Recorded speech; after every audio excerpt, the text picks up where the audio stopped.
Okay, imposed dependency. A member comes to depend on the group for physical, emotional, social, spiritual, or other needs. The member has a high stake in continuing to stay loyal to the group. You can see this in religious groups where they start to inject the idea that individuals maybe aren't good enough or sophisticated enough or mature enough to know themselves or to make decisions on their own. And so they need to look to the group to know the right decision to make early on.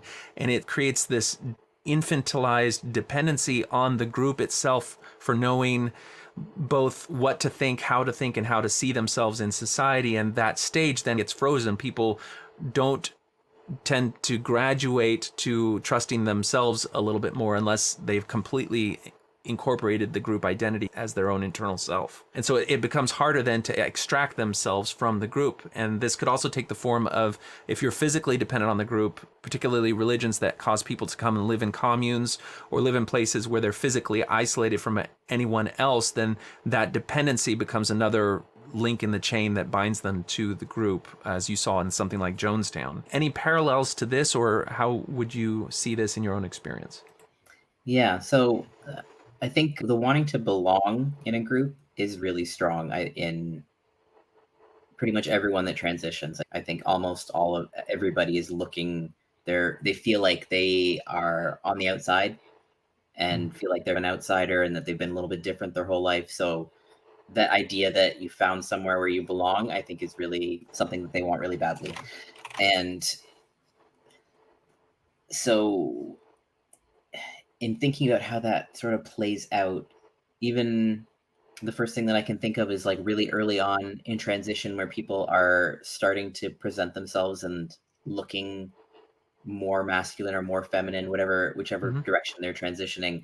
They'll take a lot of pictures and send them to other people in the group and then get love bombed and have people hug box them basically and being all like, oh, you look beautiful, you look great, you look handsome. And I think that's where it starts is you're getting that feeling of belonging from them, first of all, and that push to go further. But I think that is where this Hmm. sort of dependency starts.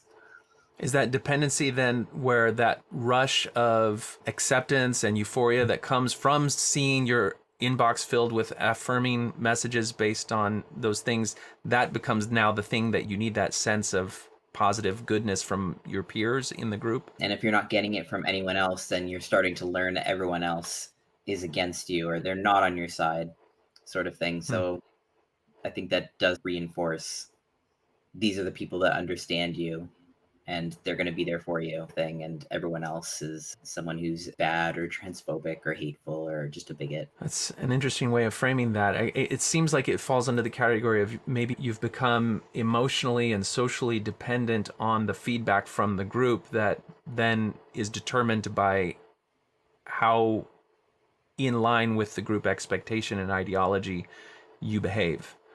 Yeah. Okay, so I guess if we looking to score this, how dependent did you feel on the group for your physical, emotional, spiritual, or social well-being when you were in it? Um, it might be moderate because like there was no I didn't depend on them physically really.